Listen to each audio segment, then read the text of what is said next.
కలుగును గాక. కూడి వచ్చిన అందరికీ వందనాలు.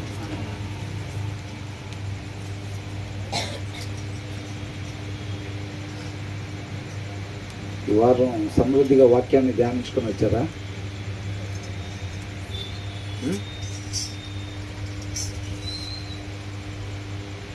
ఆత్మకి సరిపడా ఆహారాన్ని తీసుకుని వచ్చారా? సమృద్ధిగా వచ్చారా లేదా? శరీరానికి కొంచెం పర్వాలేదు, ఎక్కడైతే మాత్రం కొంచెం చిగురించినాయి నవ్వులు. శరీరానికి అనేసరికి చిగురించినాయి, ఆత్మకు అనేసరికి కొంచెం ఆలోచనలో పడ్డారు. అంతగా తృప్తికరంగా భుజించలేదు బ్రదర్ అన్నట్టుగా. కీర్తనలు 64. దేవా నేను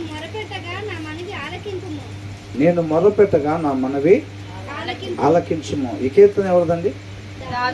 దావీదు కీర్తన. దేవుడు మహాకృపను బట్టి దావీదు మహారాజును మన ముందుంచి మనం ఏ రీతిగా ఉండాలని చెప్పి దేవుడు ఇష్టపడుతూ ఉన్నాడో తన ఉద్దేశాన్ని తెలియపరుస్తూ ఉన్నాడు అన్నమాట.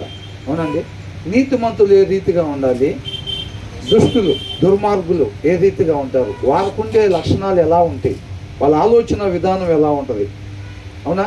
నీతిమంతులు వీళ్ళ ఆలోచన విధానం ఎలా ఉంటుంది అని చెప్పి, వీళ్ళ దగ్గర ఉండే లక్షణాలు ఎలా ఉంటాయి, వీళ్ళ జీవిత విధానం ఎలా ఉంటుంది అనేది ఈ రెండు కూడా మన ముందు ఉంచుతూ ఉన్నారనమాట. దేవుడు పరిశుద్ధాత్మ దేవుడు మనకి నీతిమంతులుగా మనం ఉండాలి అని చెప్పి ప్రేరేపిస్తూ ఉన్నాడు.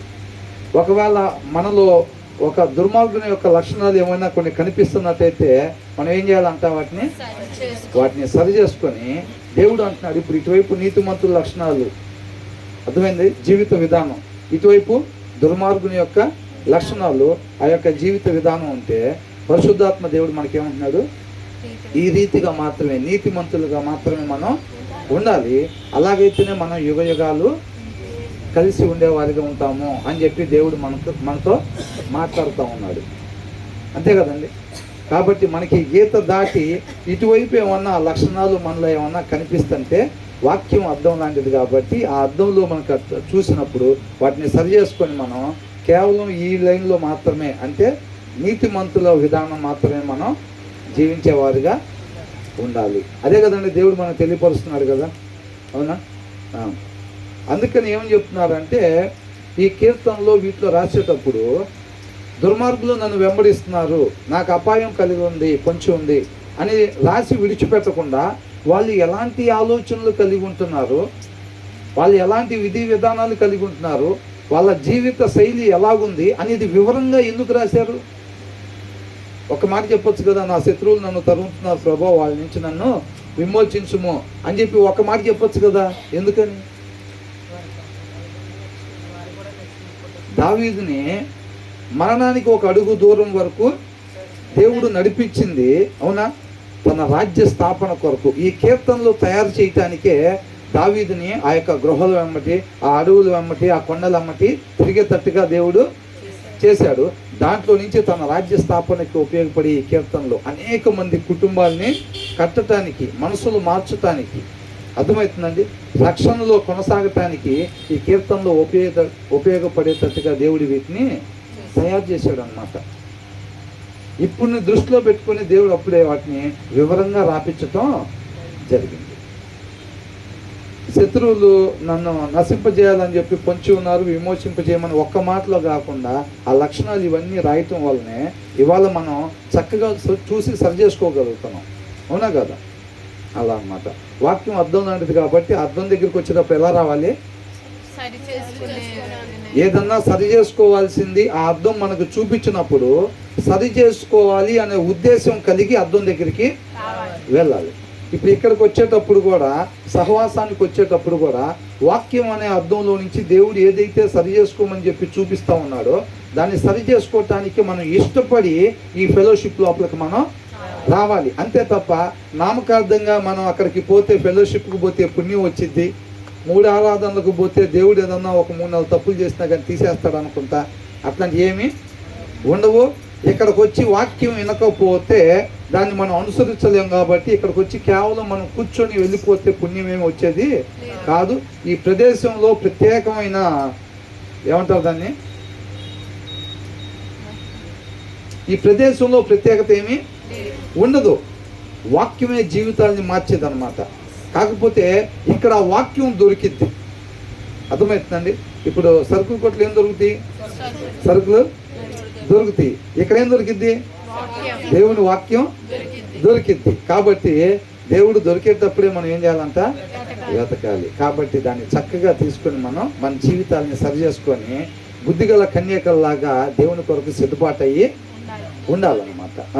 ఇక్కడ ఏమంటున్నారంటే, here me my God as I voice my complaint అని అంటున్నాడు. మనం ఏమనుకుంటున్నాం? నా దేవా ఆలకించమంటే, నా దేవా అని అంటే పోయినసారి ఏమనుకున్నాం? నీవే నా దేవుడవు అని వచ్చింది కదా. అంటే ఏంటి?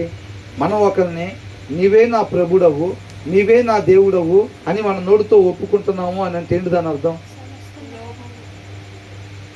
నా జీవితం మీద సమస్త అధికారం నీకు అప్పగిస్తున్నాను అని చెప్పి. అర్థమవుతుందండి? అందుకని దావీదు అంటున్నాడు, అనేక సార్లు కీర్తనలు స్టార్ట్ చేసేటప్పుడు ఏమంటున్నాడు? నా దేవా అని అంటున్నాడు. అర్థమవుతుందండి? అంటే నాకు సమస్తమై ఉన్న దేవా, నా జీవితం మీద సమస్త అధికారము నీకు అప్పగిస్తున్నాను. ఈయనకి ఎక్కడ రాస్తే ఈ జీవితం? దేవుడిచ్చిందే. అవునా? ఇప్పుడు ప్రకటన గ్రంథంలో ఇప్పుడు 24 పెద్దలు ఆ కిరీటాలు తీసి ఎక్కడ పెట్టారు? దేవుడి పాదాల చెంత పెట్టారు. వాళ్ళకి ఆ కిరీటాలు ఎక్కడి నుంచి వచ్చినాయి? దేవుడే ఇచ్చాడు. అవునండి? దేవుడు ఇచ్చిన దాన్ని మనకు మనంగా సబ్మిట్ చేసుకోవటం. యేసుక్రీస్తు వారు కూడా ఈ కార్యక్రమం మొత్తం ఇదంతా కూడా ముగిసిన తర్వాత తనకు తానుగా తండ్రికి సబ్మిట్ చేసుకున్నట్టుగా మనం వాక్యంలో నుంచి చూస్తున్నాం అన్నమాట. అర్థమవుతుందండి? కాబట్టి మనకి ఆయన ప్రేమించి మనకిచ్చిన ఈ జీవితాన్ని ఆయన నామ మహిమ కొరకు మనం ఉపయోగించేవారుగా ఉండాలి. మన పండు ఇప్పుడు తిన్న స్వభావం కలిగి ఉన్నాం కదా, ఈ పండు తిన్న స్థితిలో నుంచి తినక ముందున్న స్థితిలోకి ఆయన వాక్యం ద్వారా కడుగుతా మనల్ని ఇటువైపు నుంచి అటువైపుకి నడిపిస్తున్నాడు అనమాట. ఎప్పుడైతే పండు తినగానే ఏం పోయింది? ఆయన పోలిక పోయింది, ఆయన స్వరూపం పోయింది, అవిధేయత చూపించాం. అవునా? మళ్ళీ తర్వాత ఏం చేస్తున్నాడు? అవిధేయతను శుభ్రంగా వాక్యం ద్వారా కడిగి ఏం చేస్తున్నాడు? మళ్ళీ ఆయన పోలిక, ఆయన స్వరూపం వచ్చేటట్టుగా చేస్తున్నాడు అన్నమాట. షైనింగ్ రావాలంటే ఈ లిక్విడ్ వాడాలండి అని అంటారు. ఫస్ట్ ఏం చేస్తారంట? కార్ని క్లీన్ చేసేటప్పుడు మామూలు వాటర్తో క్లీన్ చేస్తారు. తర్వాత ఏం చేస్తారు? ఫోమ్ వేస్తారు. ఫోమ్ అంటే నొరగలాగా వచ్చింది, చూసారా? నొరగలాగా వచ్చింది. తర్వాత ఏంటి? షైనర్ వాడతారు. కారు ఏం చేయాలి? తలతలా మెరిసిపోవాలి అన్నట్టు. ఆ అవిధేయత కలిగిన ఆ స్థితిలో నుంచి మనం పోగొట్టుకున్న ఆ పోలిక, ఆ స్వరూపం మళ్ళీ తీయాలి అని అంటే దేని ద్వారా కడగాలంట? వాక్యం ద్వారా కడగాలి. వాక్యము ద్వారా మాత్రమే మళ్ళీ మనలో ఆయన పోలిక, ఆయన స్వరూపం వచ్చింది అన్నమాట. కాబట్టి ఆయన మనల్ని ప్రేమించి మన కోసం శ్రేష్టమైన ఆ యొక్క మాటని, ఇంతగా ఈ మాట కన్నా విలువైంది ఏమైనా ఉందా ఈ భూమిలో? ఏమీ లేదు. కాబట్టి అలాంటి ఆయన యొక్క మాటను మన కోసం సిద్ధపాటు చేసి ఉంచుతున్నాడు అన్నమాట. పిల్లలకి పేరెంట్స్ ఏం చేస్తారు? స్కూల్ నుంచి వచ్చేసరికి చక్కగా స్నాక్స్, వారికి ఇది ఇష్టం, అమ్మాయికి ఇది ఇష్టం కాబట్టి అవి రెడీ చేసి పెట్టేస్తారు. మా పిల్లలు అయితే ఏం చేస్తారు తెలుసండి? ప్రతిరోజు బండికి వెళ్ళేటప్పుడు మమ్మీ స్పెషల్ పంపించేవాళ్ళ. ఏంటంట? ప్రతిరోజు స్పెషల్ పంపించు అని చెప్తారు. అట్లాగే దేవుడు మన కోసం ఏం చేస్తాడంట? శ్రేష్టమైంది ఆ పోగొట్టుకున్న స్థితిని మళ్ళీ మనకు వచ్చేటట్టుగా, నిత్యం దేవునితో పాటు ఆయన ముఖ దర్శనం చేసేటట్టుగా, యుగ యుగాలు ఆయనతో పాటు కలిసి ఉండటానికి మనకి దారి తీసే ఏంటంట? ఆ శ్రేష్టమైన ఒక జీవాహారాన్ని, ఆయన ఒక మాటను మన కోసం సిద్ధపాటు చేసి ఉంచుతాడనమాట. అర్థమవుతుందండి? ఇంట్లో బిర్యానీ ఉంటే ఎలాగెళ్తాం? కొంతమంది ఆ ఇంటి చుట్టూ తిరుగుతూ ఉంటారు. అవునా? ఇంట్లో స్పెషల్ ఏమైనా ఉండేరు అనుకోండి, ఇంటికి పెద్దగా దూరంగా వెళ్ళరు. అంటే అటు ఇటు ఊరెళ్ళి వస్తాను, మధ్యాహ్నం భోజనానికి వస్తే వస్తా లేకపోతే లేదు అంటారా? ఆ రోజు ఏముండదు, ఇంటికి దగ్గరలోనే తిరుగుతూ ఉంటారు. ఎప్పుడైతే టైం కరెక్ట్గా 12 గంటలకి వెళ్ళిపోయి మళ్ళీ ఒకసారి తినొచ్చు అని. దానికన్నా శ్రేష్టమైందా కాదు ఇది? కాబట్టి దీనికోసం మనం ఎంతగా ఎదురు చూడాలి, అవునా కదా? ఆ ఆసక్తిని దేవుడు గమనిస్తాడనమాట. ఆ దప్పిగొన్న తనాన్ని దేవుడు గమనిస్తాడు. ఎవరైతే ఎంతగా దప్పికొంటే దేవుడు అంతగా వారిని తృప్తిపరుస్తాడు అనమాట. అర్థమవుతుందండి? అది ఎలా ఉంటుంది? లోపల ఏమీ లేకుండా, ప్రభువా నేను అసలు ఎడారిలో ఉన్నవాడిలాగా ఉన్నానయ్యా, ఎడారిలో నీటి కొరకు ఎట్లయితే పోయినసారి కీర్తనలో చూసాం కదా, అవునా? ఎలా ఉన్నాడంట? ఎడారిలో నీటి కొరకు ఎలాగైతే ఎదురు చూస్తున్నాడో దావీదు అని అంటున్నాడు. ఏమంటున్నాడు? దేవా నీ కొరకు నేను అలాగా ఎదురు చూస్తున్నాను అంటున్నాడు. పెదాల్లో నుంచి ఆ మాట చెప్పి లోపల మాత్రం ఏం దాహం లేదనుకోండి, మనుషులను మోసం చేయొచ్చు, దేవుణ్ణి పక్కన వాళ్ళతో అక్క అసలు ఇప్పుడిప్పుడు శుక్రవారం వచ్చిద్దామని ఉంది అక్క, అసలు నాకు ఇప్పుడిప్పుడు ఆదివారం వచ్చిద్దామని ఉంది అక్క, అసలు ఆదివారం వెళ్ళాలి, వాక్యం వినాలక్క, వాక్యం వినాలన్నా అనంత లోపలేం లేదనుకోండి. ఇప్పుడు పక్కన వాళ్ళకంటే లోపల హృదయాన్ని శోధించగలటం తెలియదు కాబట్టి, పరిశీలించగలటం తెలియదు కాబట్టి నమ్మేసేస్తారు వాళ్ళు. కానీ దేవుడు పైకి అట్లా అంటున్నాం అనుకోండి, ఊరక లోపల లేకపోతే రేపు ఎవరు నష్టపోయేది? ఇక్కడ యాక్టింగ్ బాగానే ఉంటుంది, అక్క దగ్గరికి వెళ్ళాలి, ప్రేయర్ చేయించుకోవాలి, అక్క పద్దాకు వాక్యం వినాలి అంతా ఉంటుంది, అవునా? అక్క దగ్గరికి వెళ్ళి ప్రేయర్ చేయించుకోవాలి. లోపల చూస్తే ఏమి ఉండదు. కానీ వీళ్ళకి తెలియదు ఆ విషయం, దేవుడికి తెలుసు. రేపు అక్క ఖచ్చితంగా ఫస్ట్ లైన్లోనే ఉంటుందని చెప్పి రేపు ఆడ పోయిన తర్వాత అక్కనే ఎదుగుతుంది. అక్క ఏడ ఉంటుంది? అక్క స్వరం ఎక్కడో వినపడతా ఉంటుంది. ఏంటి ఇక్కడి నుంచి కాకుండా అక్క స్వరం ఇటు ఎక్కడి నుంచో వస్తున్నట్టుంది, అసలు అవకాశమే లేదు కదా అట్లా రావటానికి అని చెప్పి ఒక్కసారి అట్లా తొంగి చూడంగానే ఏంటంట, మంటల్లోనే ఫస్ట్ లైన్లో అక్క ఇక్కడ ఫస్ట్ లైన్లోనే ఉండేది ఖచ్చితంగా అనుకుంటారు ఇక్కడ ఇచ్చిన దానికి, అవునా? కానీ అక్క ఎక్కడ ఫస్ట్ లైన్లో ఉందంట? అక్క ఒకటే కాదు, అన్నైనా అంతే, అవునా కదా? లోపల నిజంగా హృదయంలో లేకపోతే, అందుకనే దావీదు ఏమంటున్నాడు, నా హృదయపూర్వకంగా అని మాట్లాడుతూ ఉంటాడు పద్దాకల. అర్థమవుతుంది? కాబట్టి మనం కూడా ఆ యొక్క హృదయంలో నిజంగా అలాంటి దప్పిగున్న తత్వాన్ని మనం కలిగి ఉండాలి. అర్థమవుతుందా? ఇక్కడ ఏమంటున్నాడంటే, here me my God as I voice my complaint, అంటే నా మొర్రను ఆలకించుము దేవా అని అంటున్నాడు. తర్వాత ఏమంటున్నాడు? Protect my life from the threat of the enemy అని అంటున్నాడు. ఏంటంట? శత్రు భయం నుంచి, శత్రువులు నాకు కలిగించే అపాయం నుంచి నన్ను కాపాడుము దేవా అని మొరపెట్టుకుంటా ఉన్నాడు అనమాట దావీదు ప్రార్థన ఎలా ఉంటుందండి? ఎవరన్నా ఒకరు చెప్పండి. దావీదు వారం అంతా తన ఇష్టానుసారంగా జీవించేసి ఎక్కడికి వచ్చి మేటలు తడిచిపోయేటట్టు ప్రార్థన చేస్తాడా? మరి ఎలా ఉంటుంది? దేవుడు ఎవరు ప్రార్థన ఆలకిస్తాడు? దేవుడు ఎవరు ప్రార్థన ఆలకిస్తాడంట? నీతిమంతుల ప్రార్థన కొరకు ఆయన చెవులు యొగ్గి ఉంటాయి అని అంటున్నాడు.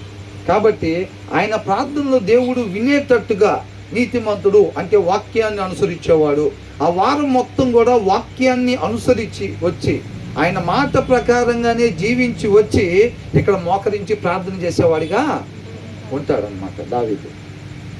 అర్థమవుతుందండి? కాబట్టి తర్వాత ఏమంటున్నాడు? నా శత్రువులు నాకు కలిగించే అపాయం నుంచి నన్ను కాపాడుము దేవా అని అంటున్నాడు అనమాట. ఆ తర్వాత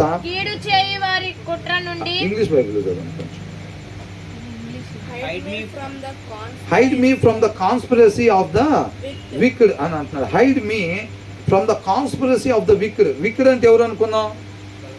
దుర్మార్గులు, కీడు చేసేవాళ్ళు. అర్థమవుతుందండి? ఇక్కడ 2వ వచనంలో మెన్షన్ చేస్తున్నారు అనమాట దుర్మార్గులు అని. తర్వాత 3వ వచనం, 4వ వచనం, 5వ వచనం, ఇవన్నీ కూడా ఆ దుర్మార్గుల యొక్క ఆలోచనలు ఎలాగుంటాయి, వాళ్ళ జీవిత విధానం ఎలాగుండిద్ది, అర్థమవుతుందండి? వాళ్ళు దేన్ని గురి కలిగి ఉంటారు, వాళ్ళు ఈ మొత్తం కూడా మెన్షన్ చేస్తారనమాట. మనం అనేక కీర్తనలు చూస్తున్నట్టుగానే చివరి 2 వచనాలు వచ్చేసరికి నీతిమంతులు ఏ రీతిగా ఉంటారు, వారు ముగింపు ఎలాగుండిద్ది. దావీదు ఎంత కష్టపడ్డాడండి అసలు, అవునా? తరమబడుతూ ఉన్నాడు అనమాట సౌలు చేత. తర్వాత సౌలు ఏం చేశాడు? తన సొంత ఇష్టాన్ని, తన సొంత శరీరాన్ని అనుసరించాడు. ముగింపు ఎలాగుంది? అవునా? ముగింపు నశించిపోయినట్టుగా మనం చూస్తూ ఉన్నాం. అబ్షాలోము కూడా అలాగే తన శరీరాన్ని అనుసరించాడు. దేవుడి దగ్గర విచారణ చేశారు వాళ్ళిద్దరు ఎప్పుడైనా? ఎప్పుడు కూడా విచారణ చేయలే. వాళ్ళ జీవితాలు నశించిపోయినట్టుగా మనం వాక్యంలో నుంచి చూస్తూ ఉన్నాం. కానీ దావీదు ఏం చేశాడు? దేవుని దగ్గరే విచారణ చేసి ముందుకు సాగుతూ ఉండేవాడు అనమాట. అందుకనే తన వృద్ధాప్యం అందు దేవుడికంట దావీదు హృదయం ఎలాగుందంట? అంగీకారంగా ఉంది అని ఉందన్నమాట. కాబట్టి ఇక్కడ ఏమన్నా దుర్మార్గుల గురించి చెప్తున్నాడు. దుర్మార్గుల నుంచి నన్ను కాపాడు, దురాలోచన కలిగిన వాళ్ళ నుంచి. అంటే వీళ్ళెవరు? దుర్మార్గులకి ఎలాంటి ఆలోచన ఉంటుందంట? దురాలోచన. దురాలోచన అంటే మంచిది కానిది, అవునా? ఆలోచించకూడని విధంగా వాళ్ళు ఆలోచిస్తారనమాట. అంటే ఉండాల్సిన రీతిగా కాకుండా ఉండకూడని రీతిగా, ఉండాల్సిన రీతిగా అంటే ఏంటి? వాక్యానుసారముగా, మంచిగా అని, అవునా? దుర్మార్గుల ఆలోచన ఎలా ఉంటుందంట? దురాలోచన, మంచిది కాని ఆలోచన కలిగి వాళ్ళు ఉంటారు. అలాంటి ఆలోచనలు కలిగి ఉన్న వారి నుంచి నన్ను దాచిపెట్టు ప్రభువా అని అంటున్నారు అన్నమాట. అర్థమవుతుందండి? ఒక కత్తి తీసుకొని వస్తున్నాడు అనుకోండి, వాడికి ఎదురుపోతుంటే ఏమైంది? ఎవడురా వాడు నాకు ఎదురొచ్చేది, రెండురా చూసుకుందామని అనుకుంటున్నాడు అనుకోండి, అది ముందు మనం వెళ్ళామనుకోండి ఏమైంది? అవునా? అంతే. అందుకే దావీదు ఏమంటున్నాడంట? ఆ దురాలోచనలు కలిగిన వ్యక్తుల నుంచి, ఆ దుర్మార్గుల నుంచి నన్ను దాచిపెట్టుము అని అంటున్నాడు. ఆయన ఎందుకు అడుగుతున్నాడు? ఇప్పుడు నేను ఫర్ ఎగ్జాంపుల్ ఆనంద్ అడిగాను అనుకోని, ఆనంద్ కొద్దిగా ఆయన నుంచి నన్ను కాపాడు అని అంటే నేను ఎప్పుడు అడుగుతా? నా వల్ల కానప్పుడే నేను ఆయన వల్ల ఇద్ది అని నేను నమ్మినప్పుడు, నా వల్ల కాదు అని నేను అనుకున్నప్పుడు ఆయన్ని నేను అడుగుతా. దావీదుకి అంత సైన్యం ఉంటుంది కదా, సైన్యం ఉంటుంది, బలం ఉంది. ట్రిప్కి 10,000 మందిని పారిపోక ముందే, అంటే తర్వాత యుద్ధం నేర్చుకున్నాడేమో బ్రదర్ అని అంటే, 10,000 మందిని ఎప్పుడు చంపాడంట? ట్రిప్కి 10,000 మందిని చంపినప్పటికీ సౌలు దగ్గర నుంచి పారిపోక ముందే కాదంతా, అవునా? అప్పటికే ట్రిప్కి 10,000 మందిని చంపేవాడంట. ఏమంటున్నాడు? ఈ దురాలోచనలు కలిగిన వాళ్ళ దగ్గర నుంచి, చూడండి, ఈ దురాలోచనలు కలిగిన వాళ్ళ దగ్గర నుంచి ఏమంటున్నాడు? నన్ను రక్షించుము, నన్ను దాచిపెట్టుము అంటున్నాడు. అంటే ఈయన వల్ల ఇద్దా అవదా? నోరు తీసి మాట్లాడాలండి, ధ్యాస ఇక్కడ పెట్టాలి అందరూ. దురాలోచనలు కలిగిన వాళ్ళ దగ్గర నుంచి ఈయన రక్షించుకోవటం, ఈయన దాచుకోవటం ఈయన వల్ల ఇద్దా అవదా? ఈయన వల్ల కాదు. కాబట్టి దాచగలిగిన ఆయన్ని ఈయన వేడుకుంటున్నాడు, మొర్ర పెట్టుకుంటున్నారు అనమాట. అర్థమవుతుందండి? తర్వాత ఏమంటున్నాడు? From the plots of evil door అని అంటున్నారు. అంటే వాళ్ళు చేసే కుట్రల నుంచి ఏమంటున్నాడు? Hide me from the conspiracy, hide me from the conspiracy of the wicked, from the plots of evil doors అంటున్నాడు. అంటే ఆ దురాలోచనలు కలిగిన వ్యక్తుల నుంచి నన్ను కాపాడు, నన్ను దాచిపెట్టు. అంత మాత్రమే కాదు, వాళ్ళు చేసే కుట్రల నుంచి అంట. ఏం చేస్తారంట వాళ్ళు? ఈ దుర్మార్గుల యొక్క లక్షణాలు అనమాట. అంటే మనకి ఎగ్జామ్స్లో ఇస్తారు కదా, అవునా? వాటి క్వాలిటీస్ రాయండి, ఇటు క్వాలిటీస్ రాయండి అని ఎగ్జామ్స్లో ఇస్తూ ఉంటారు. ఇక్కడ ఏమనుందంటే దుర్మార్గుని యొక్క లక్షణాలు అని రాస్తుందన్నమాట. ఆ లక్షణాలు ఏమన్నా ఒకవేళ మనలో ఏమన్నా కనిపిస్తుంటే దేవుణ్ణి ఆశ్రయించి వాటిని సరి చేసుకునేవారుగా ఇష్టపడితే ఆయన సహాయం చేస్తారనమాట మనకి. అర్థమవుతుందండి? తర్వాత ఇక్కడే ఉన్నాడు, hide me from the conspiracy of the wicked, from the plots of evil doers. వాళ్ళు చేసే కుట్రల నుంచి నన్ను కాపాడుము అంటున్నాడు. అంటే వాళ్ళు ఏం చేస్తారంట? దుర్మార్గులు అనే వాళ్ళు ఏం చేస్తారంట? కుట్రలు చేస్తారంట. వాళ్ళు ఏం చేస్తారంట? వాళ్ళ ఆలోచన ఎలా ఉంటుందంట? దురాలోచన, చెడ్డ ఆలోచన కలిగి ఉంటారంట. అంటే మంచిది వాళ్ళ ఆలోచన చేయరు, చెడునే వాళ్ళు ఆలోచన చేస్తారు. వాళ్ళు అది కాకుండా ఏం చేస్తారంట? వాళ్ళు కుట్రలు చేస్తారంట. అంటే ప్లాన్ చేస్తూ ఉంటారు. ఆ ప్లాన్ ఏం ప్లాన్లు? ఒకరు బాగుపడేదానికా? ఇప్పుడు నలుగురికి భోజనాలు పంచి చక్కగా నలుగురికి ఏదైనా ఒక వస్త్రాలు ఇస్తామని చెప్పి ఒక నలుగురు కలిసి మాట్లాడుకొని తలా ఒక 100 రూపాయలు వేసుకొని, తలా ఒక 1000 రూపాయలు వేసుకొని ఏదైనా ఒక మంచి కార్యక్రమానికి కూడా మాట్లాడుకుంటూ ఉంటారు. వీళ్ళు నీతిమంతులు చేసే పనులు ఇవి. దుర్మార్గులు ఏం చేస్తారంట? వీళ్ళు కూడా నలుగురు కలిసి మాట్లాడుకుంటారు. ఏమని? ఒకరిని లేపేయాలి, ఒకరి కాలు చేయి ఎరగొట్టాలి, ఒకరి కాడ దొంగతనం చేయాలి, ఒకరిని మోసం చేయాలి మనం. ఇట్లాంటి వీళ్ళు కూడా మాట్లాడుకుంటూ ఉంటారు అన్నమాట. అర్థమవుతుందండి? ఒక మాట, ఒక దేవుని మాట ఒక ఆత్మను రక్షించిందండి. ఒక విషపు మాట, ఒక విషపు వీడియో, ఒక విషపు ఫోటో ఒక ఆత్మీయ జీవితాన్ని నాశనం చేసింది. అర్థమవుతుందండి? ఒక మాట రక్షించేది, ఒక మాట ఏం చేసిద్దంట? చెడగొట్టేది. ఒక వీడియో చూస్తే, ఇప్పుడు ఒక వీడియో చూస్తే మనం ఏమైతే ఆత్మీయంగా బలపడతాం చాలా. నిజంగా నేను కూడా అట్లా ఉండాలి, అట్లా పరిగెత్తాలి, నేను కూడా అట్లాగా కరపత్రికలు పంచాలి, నేను కూడా పరిచర్యలు అట్లా కష్టపడాలి, అట్లా దాహం కలిగి ఉండాలి నేను కూడా అని అనిపించింది ఒక వీడియోలో చూస్తే శరీరాన్ని అనుసరించాలనే ఒక దుర్బుద్ధులు పుడతా ఉంటాయి అన్నమాట. కాబట్టి దావీదు పోయినసారి ఒక కీర్తనలో ఏమంటున్నాడు, అలాంటి చెడుని చూడటానికి నా కళ్ళకి నేను అనుమతిని ఇవ్వను అని అంటున్నాడు. అర్థమవుతుందండి. కాబట్టి మనం కూడా అలాగా దురాలోచనలు కుట్రలు చేస్తారు. వీళ్ళ లక్షణాలు దుర్మార్గుల యొక్క లక్షణాలు అన్నమాట. ఈ చెడు చేసే వాళ్ళ లక్షణాలు, ఆ లక్షణాలు మనలో. మన ఆలోచన ఎలా ఉండాలి? మన ఆలోచన ఒకవేళ దుర్మార్గంగా ఉంటుందా, దురాలోచనగా ఉంటుందా? మన ఆలోచన దురాలోచన అంటే మంచిది కానీ ఆలోచన చేస్తున్నామా అంటే ఆ క్షణం మనం ఎలా బిహేవ్ చేస్తున్నాం? దుర్మార్గుల్లాగా బిహేవ్ చేస్తున్నాం. దేవుడు మనల్ని దుర్మార్గుల కింద పరిగణలోకి తీసుకుంటున్నాడు అనమాట. మనం ఎప్పుడైతే మంచిది కానీ ఆలోచన చేస్తున్నామో దేవుడు అప్పుడు మనల్ని ఎలా పరిగణలో తీసుకుంటున్నాడు అంట? దుర్మార్గుల్లాగా పరిగణలో తీసుకుంటున్నాడు. మనకు మనం మంచేనా, నేనంతా మంచి, నేను మంచిగా చేస్తాను, నాకు అన్నీ తెలుసు అని అనుకొని ఒకరికి హాని చేసి ఆలోచన చేస్తున్నాము అని అంటే ఖచ్చితంగా దేవుడి దృష్టిలో మనం దుర్మార్గులుగా పరిగణించబడుతున్నాము.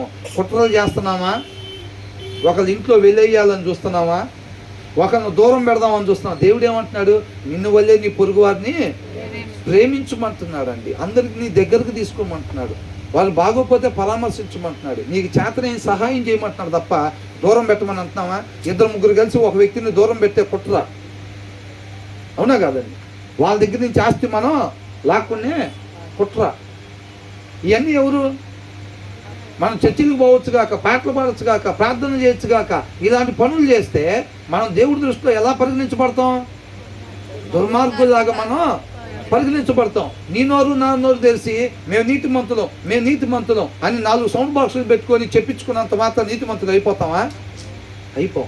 ఇలాంటి పనులు మనం చేసాము అని అంటే మనం వేసుకునే బట్టల మీద నీతిమంతులు అని రాపించుకున్నా సరే ఇలాంటి పనులు, ఇలాంటి ఆలోచనలు మనం చేస్తుంటే దేవుడు మన దుర్మార్గుల కింద పరిగణలోకి తీసుకుంటాడు. వాక్యానికి వ్యతిరేకంగా మనం చేసే ప్రతి ఆలోచన, ప్రతి చూపు, ప్రతి ప్రవర్తనకి దేవుడే మనకి ఎదురు నిలబడి మనతో పోరాడటానికి సిద్ధంగా ఉంటాడు అన్నమాట. అర్థమవుతుందండి? దేవుడితో పోరాడగలగటానికి ఇష్టపడితేనే అలాంటి ఆలోచన మనం చేసే సాహసం చేయాలి. దేవునితో పోరాడి గెలుస్తారా? ఎవరి వల్ల అయిద్దా? ఎవరి వల్ల కూడా కాదు. వాక్యాన్ని ఎప్పుడైతే మీరుతామో అప్పుడు మన ఎదురు ఎవరు నిలబడతారంట? దేవుడే మనతో పోరాడటానికి నిలబడతాడని. కాబట్టి మనం అలాంటి సాహసం ఎప్పుడు కూడా చేయకూడదు. ఏమన్నాడు తర్వాత? They sharpen their tongues like swords అంట. వాళ్ళ నాలుకల్ని ఎట్లా తయారు చేసుకుంటారంట? ఎవరి గురించి చెప్తున్నారు ఇది? దుర్మార్గుల గురించి, దుష్టుల గురించి, చెడు చేసే వాళ్ళ గురించి. వాళ్ళ ఆలోచన విధానం మంచిగా ఉండదు. వాళ్ళు ఏదన్నా ప్లాన్ చేస్తే మేలుకరమైన ప్లాన్ చేయరాళ్ళు. ఒకరికి సహాయం చేద్దాం, ఒకరిని పరామర్శిద్దాం, ఒకరిని ఆదుకుందాం, ఒకరికి ప్రేమ చూపిద్దాం, ఇవి ఉండవు. 1-2-3 కూడుకున్నారు అనుకోండి, 1-2-3 నీతిమంతులు కూడుకుంటే ఎవరికో ఒకరికి మేలు చేయటానికి కూడుకుంటారు. కానీ 2-3 దుర్మార్గులు కూడుకున్నారు అనుకోండి, ఏమైంది? ఎవరో ఒకరిని నాశనం చేయటానికే వీళ్ళు కూడుకుంటారంట. కాబట్టి వీళ్ళు ఏం చేస్తారో తెలుసండి? ఎదుర్కొని మొత్తం మా దగ్గర ఆయుధాలు ఏమి లేవు అంటావు అంటే బయటికి ఎలా కనపడతారు? వాళ్ళు మంచోళ్ళలాగానే కనపడతారు. అంటే వాళ్ళకి కనిపించే ఆయుధాలు పట్టుకుని రారండి. వాళ్ళ నాలుకను ఎట్లా తయారు చేసుకుంటారంట? కత్తిల్లాగా తయారు చేసుకొని ఉంటారనమాట. అంటే కనపడిద్ది ఆయుధం అంటే వాళ్ళు బయటికి ఎలా ఉంటారు? నీతిమంతుల్లాగానే వస్త్రాలు వేసుకొని మన మధ్యలోనే భోజనాలు చేసుకుంటా మనతో పాటే తిరుగుతూ ఉంటారు. కాకపోతే వాళ్ళు ఏం చేస్తారంట? They sharpen their tongues like swords. కత్తిల్లాగా వాళ్ళ నాలుకల్ని సిద్ధపాటు చేసుకొని ఉంటారు. And aim cruel words like deadly arrows అని అంటున్నాడు. ఏంటంట? క్రూరమైన మాటలు మాట్లాడి అవతల వాళ్ళు మరణానికి గురయ్యేటట్టుగా బాణాలు లాంటి మాటలను వదులుతారంట. అర్థమవుతుందండి? వాళ్ళు ఏం చేస్తారంట? చేదు మాటలను. అంటే అవతల వాళ్ళు ఇక సూసైడ్ చేసుకుందాం ఆ మాటలు తట్టుకోలేక, అర్థమవుతుందండి, ఆ మాటలు తట్టుకోలేక మర్చిపోదాం అనుకున్నా సరే మర్చిపోలేనట్టుగా అలాంటి పదును గల మాటలను అంటే వాళ్ళు తయారు చేసుకో. బాణాలు ఎట్లా తయారు చేసుకొస్తారండి? ఇప్పుడు బాణాలు ఇప్పుడు ఐరన్ రాడ్తో తయారు చేస్తారు అనుకోండి, ఐరన్ రాడ్ మొక్క చేసి అట్లాగే తీసుకొచ్చుకుంటారా బాణాల కింద? దాన్ని ఏం చేస్తారు? దాన్ని బాగా షార్ప్ చేసి ఒక్కసారి ఈయంగానే దిగబడిపోయేటట్టుగా దాన్ని తయారు చేసుకుంటారు. వీళ్ళు కూడా ఇలా నాలుగు ఎట్లాంటి మాటలు తెచ్చుకుంటారంటే వీళ్ళు బాణాలలాగంట కొన్ని మాటలను వీళ్ళు ఆల్రెడీ కుట్ర చేసుకొని ఉంటారు. అవతలోని హింస పెట్టాలి, అవతలోని బాధతో అల్లాడిపోవాలి, మనశ్శాంతి లేకుండా ఉండాలి. మనం మాట్లాడే మాటలు ఒక్కొక్కటి గుండెల్లో దిగబడేటట్టు ఉండాలి. వాళ్ళకి అవమానంతో చచ్చిపోవాలి, వాళ్ళు బయటికి రావటానికి కూడా వాళ్ళకి ఇష్టపడకూడదు, జీవితం మీద విరక్తి పుట్టాలి, ఇంకొకసారి నాకు పోటీగా ఎదురు నిలబడకూడదు, ఇంకొకసారి నేను నోరు తెరిచినప్పుడు ఇంట్లో వాళ్ళు మాట్లాడకూడదు. ఇలాంటి మాటలు రెడీగా, అట్లాంటి సూదైన బాణాలు లాంటి మాటలు వాళ్ళ దగ్గర రెడీగా ఉంటాయి అన్నమాట. అర్థమవుతుందండి? ఇప్పుడు ఆయుధాలు పెట్టుకొని ఎవరు తిరుగుతారు? అవసరమైతే ఎదుటి వాడికి హాని చేయటానికి సిద్ధపడి ఉండేవాడు, అలాంటి ఆలోచనలు చేసుకున్నవాడు ఆయుధాలు పెట్టుకొని తిరుగుతూ ఉంటారు. అవసరమైతే అవతల వాళ్ళని ఇలాంటి మాటలతో వాళ్ళని మరణానికి గురి చేసే ఆలోచన కలిగిన వాళ్ళు ఇలాంటి మాటలను ఆల్రెడీ ఒక సంచిలో పెట్టుకొని తిరుగుతూ ఉంటారు. వాళ్ళు అర్థమైందండి? వాళ్ళ హృదయంలో ఒక పక్కన పెట్టుకొని ఈ మాటల్ని అవసరమైనప్పుడు ఆ మాటలని అనే బాణాలని తీసి వాళ్ళు ఏం చేస్తారు? వాడతారు. ఈ ఆత్మీయ మాట ఏం చేసిందో తెలుసండి? నీతిమంతులు వాళ్ళ దగ్గర ఉండే మాటలు ఏముంటాయి? వాళ్ళు వాక్యాన్ని ధ్యానించుకొని వస్తారు. ఆ మాటలు ఎదుటి వాళ్ళ దగ్గర పలికినప్పుడు వాళ్ళకి ఏం కలిగిద్దంట? జీవితం మీద ఆశ కలిగిద్ది. వీళ్ళు పోగు చేసుకొచ్చుకునే మాటలు ఉంటాయి చూసారు, వీళ్ళు పక్కన పెట్టుకునే మాటలు హృదయంలో, వీళ్ళు మాట్లాడే మాటలకి అవతలోళ్ళకి ఇక జీవితం మీద విరక్తి కలిగిద్ది. ఇక జీవించాలనే ఒక ఆశ నశించిపోయేటట్టుగా చేస్తారనమాట. అలాంటి మాటలను వీళ్ళు పెట్టుకుని వస్తారు. అర్థమవుతుందండి? కొంతమంది ఇప్పుడు ఫర్ ఎగ్జాంపుల్గా చూడాలంటే ఇప్పుడు రాజకీయ నాయకులు కూడా ఆ మాట ఈ మాట మాట్లాడుకుంటున్నారు. ఎంత భయంకరమైన మాటలు అంటే ఎక్కువగా ఏముండవు. మీ అబ్బాయికి అసలు నీ పోలికలు లేవేంటి, ఆయన వేరే ఆయన పోలికలు ఉన్నాయి అని మాట్లాడుతున్నారు. అంటే ఏంటి దాని అర్థం? అవునా? అట్లాంటి మాటల చేత కుమిలిపోయి ఇప్పుడు అసెంబ్లీలో కానీ భయంకరంగా అయిపోయినాయి రాజకీయాలు కూడా. అసెంబ్లీలో కూడా అట్లాంటి మాటలు మాట్లాడుకుంటున్నారు, ఏడ్చుకుంటున్నారు. అవతల వాళ్ళు భయంకరంగా ఏడ్చే పరిస్థితి. పెద్ద పెద్ద వయసులో ఉన్న వాళ్ళు కూడా బహిరంగంగా మీడియా ముందు అక్కడిక్కడ ఏడ్చే పరిస్థితి. మాటలు అనే తోటాలన్నమాట. అర్థమవుతుందండి? మనం మాట్లాడుతూ నోరు తెరవకూడదు ఇంక అవతలాడు. అవునా? అట్లాంటి మాటలు మాట్లాడినప్పుడు వాళ్ళు బయటికి వెళ్ళినప్పుడు ఆ దుస్తులు వాళ్ళు ఏమనుకుంటారు? ఆ మాటలు మాట్లాడు, అదే భలే బాణం వేసేవారు, నువ్వు కొట్టిన కరెక్ట్గా గుండెల దగ్గర తగిలింది వాడికి. ఏం చేస్తారు? 2-3 కలిసి వాడిని భుజాల మీద లేపి పైకి ఎగరేస్తూ ఉంటారు అనమాట. ఏం చేశాడు ఘనకార్యం? అది జీవితం మీద ఆశ లేకుండా గుండెల్లో దిగబడే బాణాలు, కరెక్ట్ బాణాలు. అవతలోడు నోరు తెరవని మాటలు 2-3 మాటలు వీడు మాట్లాడారంట. ఒక హీరో లాగా ఆ దుర్మార్గుల మధ్యలో వాడిని అప్రిషియేట్ చేసుకుంటూ ఉంటున్నారు. అంటే అదిరా మనం అంటే ఏందాడు కనపడతలా? ఎందుకు అనుకున్నా? మనమే ఒక్క మాటే ఉన్న బాణాల్లో ఒక్క బాణమే వేసింది. వాడి ఇంట్లోంచి బయటకు వచ్చి వారం అవుతుందంట. వాళ్ళు ఏమవుతున్నారు? సిగ్గుపడాల్సిన విషయాల దగ్గర ఏమవుతున్నారు? అతిశయపడుతున్నారు అనమాట. వాళ్ళు గొప్పగా ఫీల్ అవుతున్నారు. అర్థమవుతుందండి? మనం కూడా అనుకుంటున్నామా? అలాగే ఉన్నామా? సూటిపోటు మాట్లాడానికి గెలిచాం వాళ్ళ దగ్గర, తల దించుకొని వెళ్ళిపోయింది మన ముందు. అసలు ఇంకోసారి నోరు ఎత్తదంతే, నోరు మూపించాం దాన్ని, నోరు మూపించాము వాడిని, అసలు అనగదొక్కాము వాడిని. అవునా? అట్లా చేసామని చెప్పి మనం ఏదో బలవంతులుగా గెలిచిన వారుగా మనం భావిస్తున్నామా? లోకంలో వాళ్ళ ముగింపు ఎలా ఉంటుందో ఈ కీర్తనలో నుంచి దేవుడు మనతో మాట్లాడుతున్నాడు అన్నమాట. అర్థమవుతుందండి? వాళ్ళు విజయాన్ని పొందుకున్నట్టే అనుకుంటారు, కానీ వాళ్ళ జీవితం ముగింపు ఎలా ఉంటుందో చూడండి. ఏమంటున్నాడు? They sharpen their tongues like swords and aim cruel words అంట. ఏదో ఒకటి మాట్లాడేది కాదు, వేస్తే 4-5 మాటలన్నా సరే వాళ్ళకి ఇక జీవితం మీద ఆశ పోవాలి. అలాంటి మాటలు తయారు చేసుకుని వస్తారంట వీళ్ళు. తర్వాత they shoot from ambush at the innocent అంట. అంటే నిర్దోషుల్ని వాళ్ళు ఏం చేస్తారంట అంటే పొదచాటున పొంచి ఉండి జింక మీద సింహం కానీ పులి కానీ ఎట్లాగైతే మాటు వేసి వేటాడిద్దో ఈ అమాయకులు అంటే నిర్దోషులు ఉంటారు చూసారండి, ఏ దోషం చేయని వాళ్ళు ఉంటారు చూసారా, అంటే నీతిమంతులు ఉంటారు చూసారండి, వాళ్ళ కోసం ఈ దుర్మార్గులు పొదచాటున పొంచి ఉన్నట్టుగా వీళ్ళు కాచుకొని కూర్చొని వాడు ఎక్కడ దొరుకుతాడు వాడిని కాపు కాస్తారన్నమాట. అమాయకులు చూసాం కదండి. మన వ్యాపారాల్లో కూడా ఏమనుకుంటున్నాం, వాళ్ళు కల్తీ చేసేసి ఏం చేస్తున్నారు, అమాయకుల కోసం వలలో సిద్ధపాటు చేస్తారు. 2 కొంటే 5 ఫ్రీ అనే వల తీసుకొచ్చి ముందు పెడతారు. అమాయకులకి తెలియదు, వాళ్ళు ఆల్రెడీ కల్తీ కలిపి ఉంచాడు లోపలంతా. 2 కొంటే 5 ఫ్రీ అనగానే ఆ వల బయట పెట్టగానే వీళ్ళు దాన్ని చూసి ఆ షాప్లోకి వెళ్ళిపోతారు. వెళ్ళిపోగానే వాళ్ళు బయటికి ఎట్లుంటారంట, నీతి మంతులు లాగానే ఉంటారు. సార్ రండి సార్, వాటర్ తీసుకుంటారు, కాఫీ తీసుకుంటారు అంటారు. వాళ్ళు ఆ కల్తీ వైపు ఏం చూడకుండా 2 కంటే 5 ఫ్రీ అన్నారు కదా, ఒక 2 ఇవ్వండి అని అంటాడు. అంటే వాడు 2 + 5 7 కౌంట్ చేసుకుని వస్తాడు. బయట పడిపోతున్నాడు ఆ వల్ల లోపలికి. సార్కి ఒక 7 ఇవ్వమ్మా, 7 సరిపోతాయా సార్ అని అంటాడు. మోసం ఎంత బాగా మాట్లాడతారంటే వాళ్ళు. ఎప్పుడన్నా కొంటే ఆ షాప్లోనే కొనాలి. బయటికి ఎలా ఉంటుందంట, ఎప్పుడన్నా కొంటే 1 అడుగు దూరం అయినా సరే ఆ షాప్ మనకి, ఆ షాప్ దగ్గరికే కొనాలి. మా అన్నయ్య పలకరించినట్టు పలకరిస్తారు, మా అక్క పలకరించినట్టు పలకరిస్తాడు. దొంగ ఎట్లుంటాడండి, నేను గజ్జి దొంగ నన్ను రాసుకొచ్చుకుంటాడా? అవసరమైతే వాడు ఏం చేస్తాడంటే టీషర్టు ఇన్నోసెంట్ అనో లేకపోతే హ్యూమన్ బీయింగ్ లాంటిదో అట్లాంటివి సెలెక్ట్ చేసుకొచ్చుకుంటాడు దొంగతనానికి వెళ్ళేటప్పుడు, డౌట్ రాకుండా. అవునా? వీళ్ళు కూడా ఎలాగుంటారు, కొంతమందిని చూస్తే ఈ రాత్రి అంతా దాగి ఆడ పడిపోయి పొద్దున్నే లేచి వచ్చినట్టుంటారు. వాళ్ళ మొహాలు చూస్తే అర్థమవుతుంది. ఆ చింపిన జుట్టు, గెడ్డము, చిరిగిపోయిన చొక్క, వీళ్ళు అలాగే ఉంటారా? మేము మోసాలు చేసేవాళ్ళం, లేకపోతే కల్తీలు కలిపి ఉంచాం మేము అన్నట్టు ఉంటారు వీళ్ళు అవతారాలు చూస్తే. అలా ఉండవు అసలు, అలా ఉండవు. అర్థమవుతుందండి?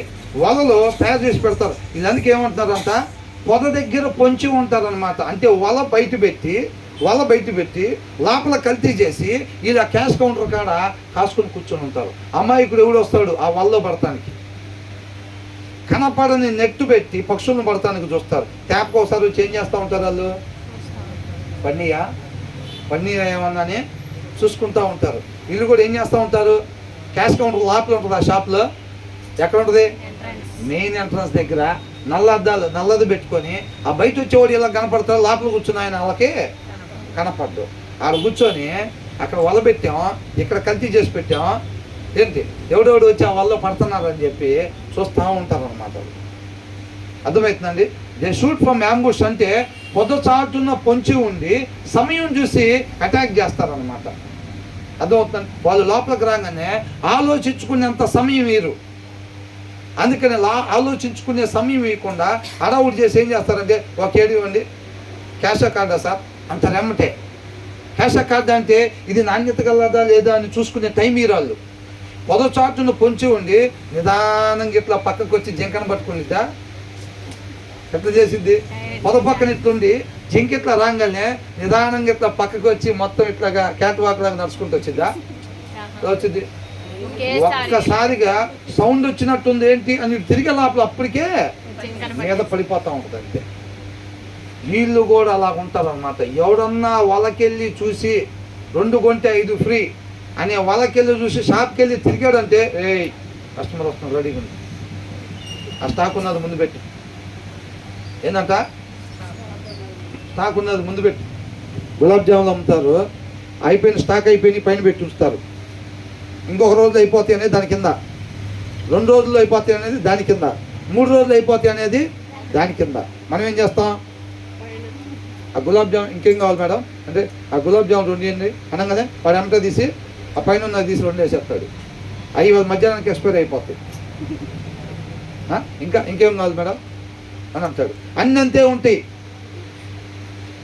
నువ్వు ఆ పాల ప్యాకెట్ దగ్గరికి వెళ్ళినా, పెరుగు ప్యాకెట్ దగ్గరికి వెళ్ళినా టక్కని తీసుకొని దాంట్లో వేసేది అది వాళ్ళ సాయంత్రం దాకే ఉంటుంది. నువ్వు దాని వెనకాల చూడు, నీకు ఇంకో 2 రోజుల వరకు ఉంటుంది గడువు. దాని వెనకాల చూడు, ఇంకో 3 రోజుల వరకు ఉంటుంది గడువు. అలా ఉంటాయి. ఆ ముందున్నది చేయగానే ఇవాళ సాయంత్రం దాకే ఉండిద్ది అది.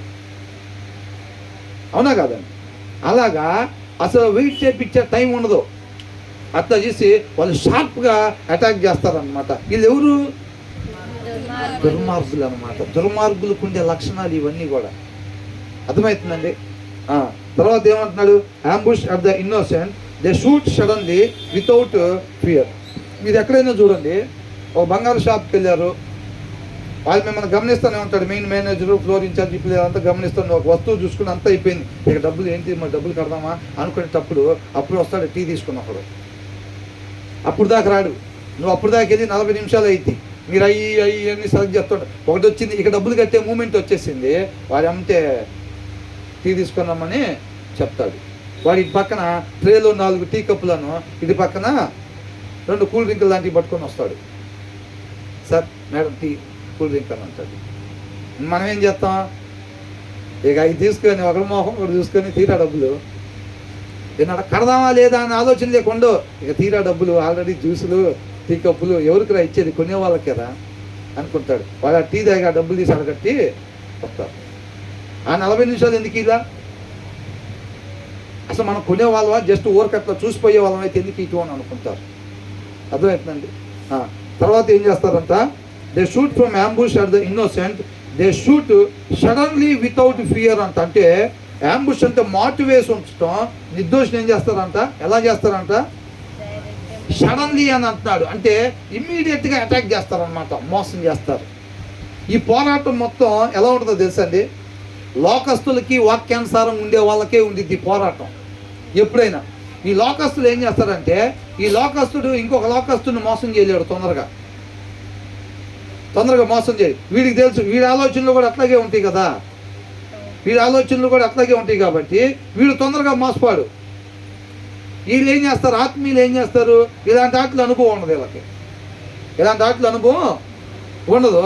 వీళ్ళు పోతారు, వీళ్ళు పోగానే టక్కన వలల్లో పడుతూ ఉంటారు. అందుకనే వీటన్నిటి యొక్క సారాంశం ఎలా ఉంటుంది అంటే, లోకస్తులకి ఆత్మీయతలకే పోటీ ఉంటుంది. అందుకని ఒక ఆత్మీయుడు ఇంకొక ఆత్మీయుడితో కలిసి ఏదైనా సహవాసం చేయగలుగుతారు తప్ప లోకస్తుడితో చేయలేడు. చేస్తే ఏం చేస్తారు, మోసం చేస్తారు. లోకస్తుల్లో సహవాసం ఎట్లా ఉంటుందో తెలుసండి, ఇద్దరిలో ఎవడు ఫస్ట్ మోసం చేస్తే వాడు తెలియగలవాడు. ఏంటంట అంటే, మీరు లోకంలో బయట తిరుగుతుంటే అర్థమైంది, ఇద్దరిలో ఎవడు ఫస్ట్ మోసం చేస్తే వాడు తెలియగలవాడు అన్నట్టు. వాడు డబ్బులు సంపాదించుకుంటాడు, వాడు గొప్పవాడు, వాడు పెద్ద మనిషి కింద చలామణి అవుతూ ఉంటాడు. అర్థమవుతుందండి. మనం ఇంకా నేర్చుకోవాలి టెక్నిక్స్ అంతా ఉంటాడు. ఎవడు, వీళ్ళు లోకస్తుడే, మోసపోయినాడు. ఈసారి చూసేవా, వాడు 4 సెకండ్లో మోసం చేశాడు మనల్ని. మనం వేసిన ప్లాన్ 5 సెకండ్లు 6 సెకండ్లో బట్టి తట్టుకుంది. 3 సెకండ్లో మోసం చేసేటట్టుగా మనం తయారు కావాలి. ఇంకా ఏంటంట, 3 సెకండ్లో మోసం చేసేటట్టుగా తయారు కావాలి. అప్పుడే మనం ఈ లోకంలో జయించగలుగుతాం మనం అనుకుంటారు వాళ్ళు. అర్థమవుతుందండి. తర్వాత ఏమంటున్నారు, they shoot suddenly without fear, they encourage each other in evil plans అంట. వాళ్ళు ఏం చేస్తారంట, మనకి వాక్యం ఏమని ఉందో తెలుసండి, ఒకరినొకరు హెచ్చరించుకుంటూ ఒకరినొకరు పురుకొల్పుకుంటూ దేవుని ప్రేమలో పురుకొల్పుకోవాలని ఉంది. సత్క్రియలను ఆసక్తి కలిగే దాంట్లో పురుకొల్పుకోవాలి. ఒకళ్ళ ఇంట్లో దేవుడు ఒక కార్యం చేసినప్పుడు, ఒక మంచి కార్యం చేసినప్పుడు కృతజ్ఞత కూడికి పెట్టుకొని చక్కగా ఆత్మీయ ఆహారాన్ని నలుగురికి అందించి తర్వాత ఒక మంచి భోజనాన్ని, శారీరక ఆహారాన్ని కూడా పెట్టినప్పుడు ఆ ప్రార్థనకి వెళ్ళిన వాళ్ళు ఏమనుకుంటారు, అదే మనం కూడా దేవుడి నుంచి పొందుకునే మేలును బట్టి మనం కూడా నలుగురికి ఆత్మీయ ఆహారాన్ని పెట్టాలి, తర్వాత వాళ్ళకు కూడా శరీర ఆహారాన్ని కొంత పెట్టాలి అని పురుకొల్పబడతారు. మనం ఒకరి ఇంటికి వెళ్ళినప్పుడు అనిపించిందా లేదా మనకి, మనం కూడా ఇలా చెయ్యాలి, మనం కూడా దేవుడికి ఇలా కృతజ్ఞతాస్తుతులు చెల్లించాలి మనం కూడా అని పురుకొల్పబడతామంట. వీళ్ళు ఏం చేస్తారంట, వీళ్ళు కూడా సేమ్ ఒకటే బ్యాచ్. మనం పోయినసారి అనుకోవాలా, దేవుని రాజ్య స్థాపన కొరకు తిరిగే విశ్వాసులు ఉంటారు, వాడు రాజ్యం కడదామని తిరిగే వాళ్ళు కూడా ఉంటారు. అర్థమవుతుందండి. వాడు ఆల్రెడీ బానిస అయిపోయి అపవాదికి వాడు 4-5 జరగొడుతూ ఉంటాడు. కొంతమంది చూడండి, కొంతమంది ఆల్రెడీ భయంకరమైన లీడర్గా పనిచేస్తూ ఉంటారు. అంటే మన దాంట్లో ఇప్పుడు పాస్టర్స్ ఉంటారు కదండి, వాళ్ళు అనేక మందిని విశ్వాసాన్ని బలపరుస్తూ ఉంటారు. వాళ్ళలో కూడా ఉంటారు కొంతమంది నాయకులు. వాళ్ళు ఎట్లా అనుకుంటున్నారు, వాడు వాళ్ళ కింద బాగా పనిచేస్తా అనేక మందిని పడగొడటం కోసం వీళ్ళు వాడుకుంటూ ఉంటాడు. అపవాది రాజ్యం కట్టడానికి వీళ్ళు వాడబడతా ఉంటారు అన్నమాట బలంగా. వాడి పని ఏందనుకుంటున్నారు, ఆ అలవాట్లు లేని వాడికి అలవాట్లు చేయటం వీడి పని.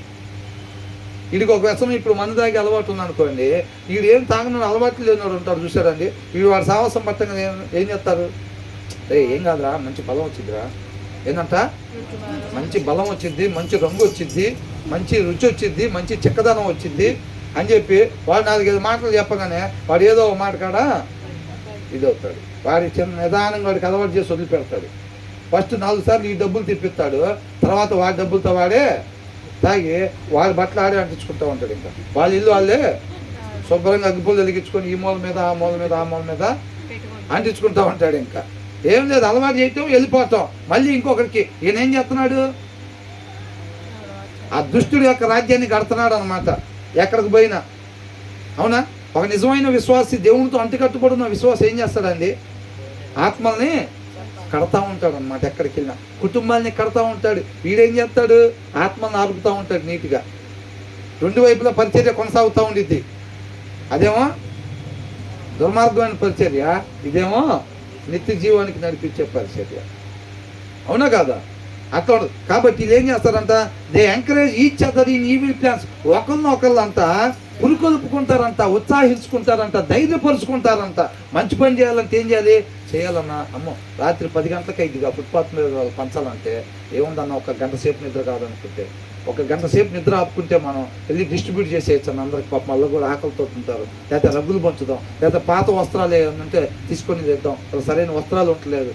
నేను పనికెళ్ళి వస్తుంటే చాలా మంది కనపడ్డారు నాకు రోడ్డు మీద అట్లాగా అని చెప్పి వీళ్ళు మాట్లాడుకొని ఒకరినొకరు పురుకొలుపుకొని చేసుకుంటూ ఉంటారు. వీళ్ళు కూడా అంట ఒకరినొకరు అట్లాగా బలపరుచుకుంటూ ఉంటారంట, పురుకొలుపుకుంటారంట. దేనికి? దేనికి మీద సంపటి మీద వాడిని ఎట్టయినా ఏంటంట?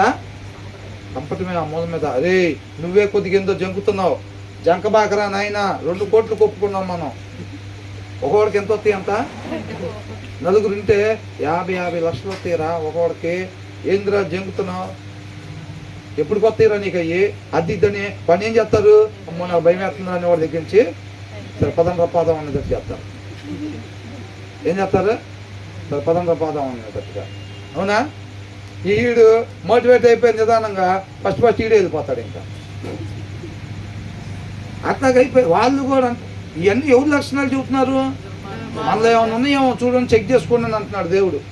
అర్థమే ఇంత వివరంగా ఎందుకు? ఇందాక ఒక్క మాటలో శత్రువులు నన్ను వెంబడిస్తున్నారు, వాళ్ళ నుంచి నన్ను విమోచించుదేవా అని ఒక్క మాటలో రాసి వదిలిపెట్టచ్చు. కానీ అంతటితో దేవుడి ఉద్దేశం అదేనా? పరిశుద్ధాత్మ దేవుడి చేత ఎందుకు రాపించబడ్డారు? ఆయన రాజ్య స్థాపన చేసేదాకా ఈ కీర్తనల ద్వారా ఆయన కుటుంబాలని కట్టాలి, ఆత్మలను కట్టాలి. ఆ ప్రణాళిక అప్పుడే ఉంది దేవుడికి. అర్థమవుతుందండి? ఈ జ్యూసు అక్కడి నుంచి తీశాడు. దావీదుని ఆ పరిస్థితుల్లో నుంచి నడిపించి ఈ కీర్తనలన్నీ జ్యూస్ని ఒక్కొక్క గ్లాసుని తీసి మన చేత తాపించి ఏం చేస్తున్నాడు? రాజ్యానికి సిద్ధపాటు చేస్తున్నాడు అన్నమాట. ఇలాంటి లక్షణాలు ఉంటే మనం తీసేసుకుంటూ ఉండదండి. అర్థమవుతుందండి? ఊరకే కీర్తనను బట్టేసి దాన్ని మనం ఏం అనుసరించకపోతే ప్రయోజనం ఏమీ లేదు. ఈ లక్షణాలు మనలో ఏమన్నా ఉంటే తీసేసుకోమని చెబుతున్నాడా? ఇట్లాంటి 4 తయారు చేసుకోమని చెబుతున్నాడు దేవుడు. అందరికి అట్లాగే అర్థమవుతుందా దేవుడి కృపను బట్టి? అంతే. అట్లయితే మంచిదే, దేవుడికి మహిమ కలుగుతాడు. తర్వాత ఏమంటున్నాడు? They encourage each other in evil plans, they talk about hiding their snacks అంట. అంటే ఎవడన్నా తీసుకొచ్చి ఇప్పుడు ఎర్రదారంతో వలలు తయారు చేసి పక్షులకు పెట్టారనుకోండి, ఏమైంది? ఎర్రదారంతోనో, నల్లదారంతోనో, పచ్చదారంతోనో, పసుపు దారంతోనో వలలు తయారు చేసి పక్షులకు పెడితే ఏమైంది? ఎందుకని పడవు? ఆ వల కనపడతా ఉంది దానికి ఎదురుగా. అర్థమవుతుందండి? ఇప్పుడు చేపలు పట్టేవాడు ఆ ముళ్ళు సగం కనపడేదట్టాను, సగం ఎర్ర పెట్టాడు అనుకోండి, చేపలు పడతాయా? పడవు. ఎందుకని? ఆ ముళ్ళు కనపడతా ఉండిద్ది దానికి. నువ్వు రా మింగావంటే నేను గొంతులో గుచ్చుకొని తీసుకెళ్తాననేది అది కనపడతా ఉండిద్ది దానికి. అది రాదు ఎంతసేపు పెట్టినా. ఆడికి అర్థమైద్ది, అరే ముళ్ళు సరిగ్గా పెట్టేవాళ్ళు చూడారా అంటే వాడు పైకి అనంగానే సగం ముళ్ళు కనపడతా ఉంటుంది చెప్తాగా. అందుకని ఇందాక నుంచి ఒక్కడు కూడా పడతాను సరిగ్గా పెట్టాను అంటాడు. వీళ్ళు వల కూడా ఏం చేస్తారు? ఎర్రదారంతో తయారు చేసి చెట్టుకు తగిలిస్తే ఒక్క పక్షి కూడా పడదు. పచ్చదారంతో, పసుపు దారంతో. ఎందుకని? ఆ ఎగురుకుంటూ వస్తుంటే శుభ్రంగా నెట్టు కనపడతా ఉండిద్ది దానికి. అవునండి? అందుకని టంగుస్ ఏ దారంతో ఉంటుంది? టంగుస్ తెలుసా? చేపలు పట్టే గాలానికి ఇప్పుడు కడతారు కదండి ఒకటి దారం లాంటిది. అది నీళ్ళ కలర్లో ఉంది. అది నీళ్ళల్లో వేసిన ఇప్పుడు ఎర్ర దారం వేసి చేపలు పడతానికి పోయారు అనుకోండి, ఏమైంది? శుభ్రంగా ఒక ఎర్ర దారానికి ఎలాడబడతా ఉండిద్ది. అరే అది ఏదో ట్రాప్ రాని దానికి అర్థమైపోయింది. వీళ్ళు కూడా చెట్టుకి శుభ్రంగా ఎర్రటి వల్ల, పచ్చటి వల్ల, పసుపు వల్ల వేస్తే ఎవడో పిచ్చోడు అట్లా కనపడేటట్టు వల్ల పెట్టాడు అని అనుకుంటారు. అవునా? అందుకేం చేస్తారంటే కనపడని టంగూస్ లాంటి దాంతో ఆ దారంతో వల తయారు చేసి పెడతారు. పక్షికి చెట్టే కనపడతా ఉంటుంది తప్ప చెట్టు ముందు ఉన్న వల కనపడదు. ఇది డైరెక్ట్గా పోయి ఆ చెట్టు మీద కొమ్మ మీద వాళ్దామని చెప్పి ఇది డైరెక్ట్గా పోయి ఏమైంది? వలలో ఇరుక్కుపోయింది. ఆ రెక్కల దాంట్లో ఇరుక్కుపోయిందా తెలియదు. అదే ఇక్కడ ఏదో ట్రాప్ ఉందిరా వల్ల ఇరుక్కుపోయాం మనం అని దానికి అప్పుడు దాకా తెలియదు. వల కనపడకుండా పెడతారు. వీళ్ళు కూడా ఏం మాట్లాడుకుంటారంట?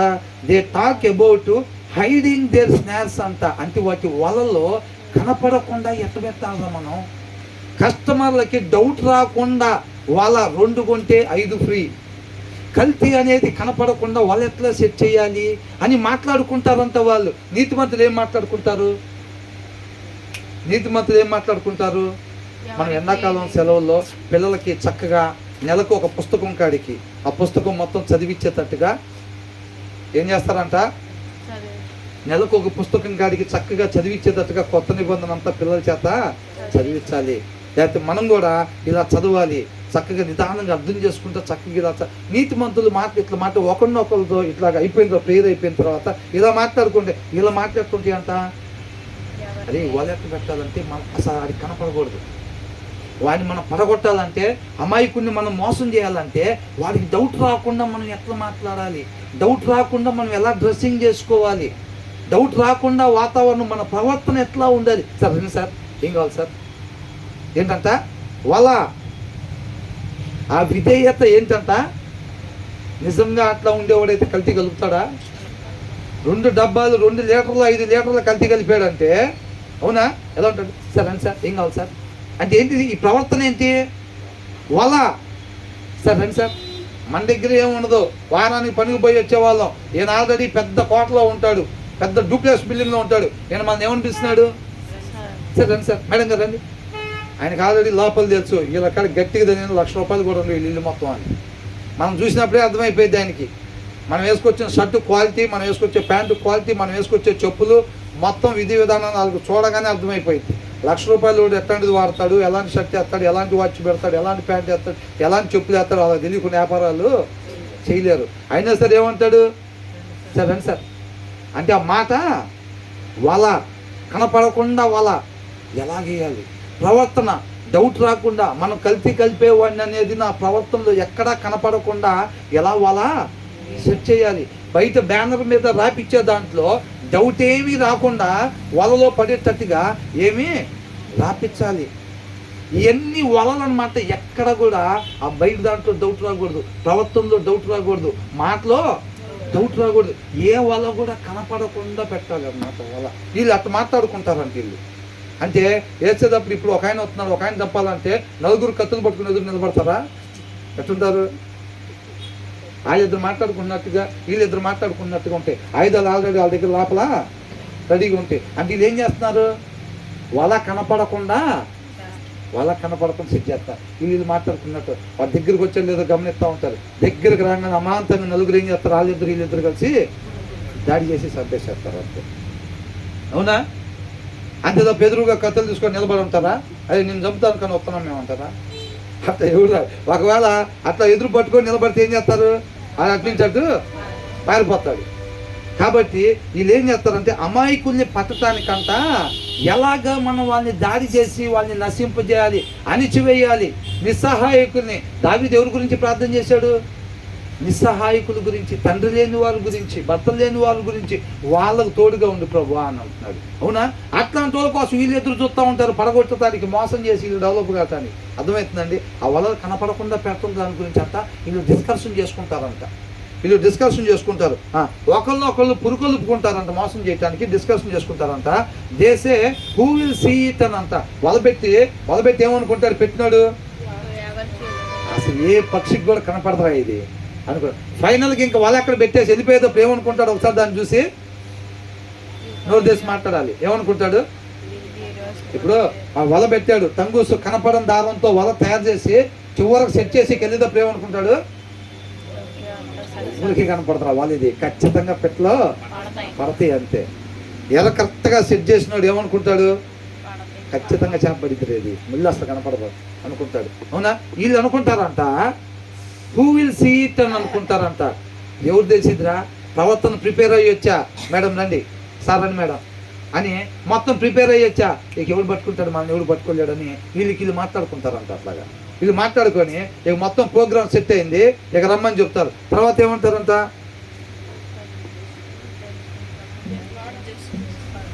ఇది ఎవరి గురించి? ఇది మొత్తం కూడా జరుగుతుంది దుర్మార్గుల గురించి జరుగుతుంది. ఇక ఇంతటితో ఆపుదామా? తర్వాత మిగతాయి మనం తర్వాత ధ్యానించుకుందాం. దేవుడికి మహిమ కలుగును గాక.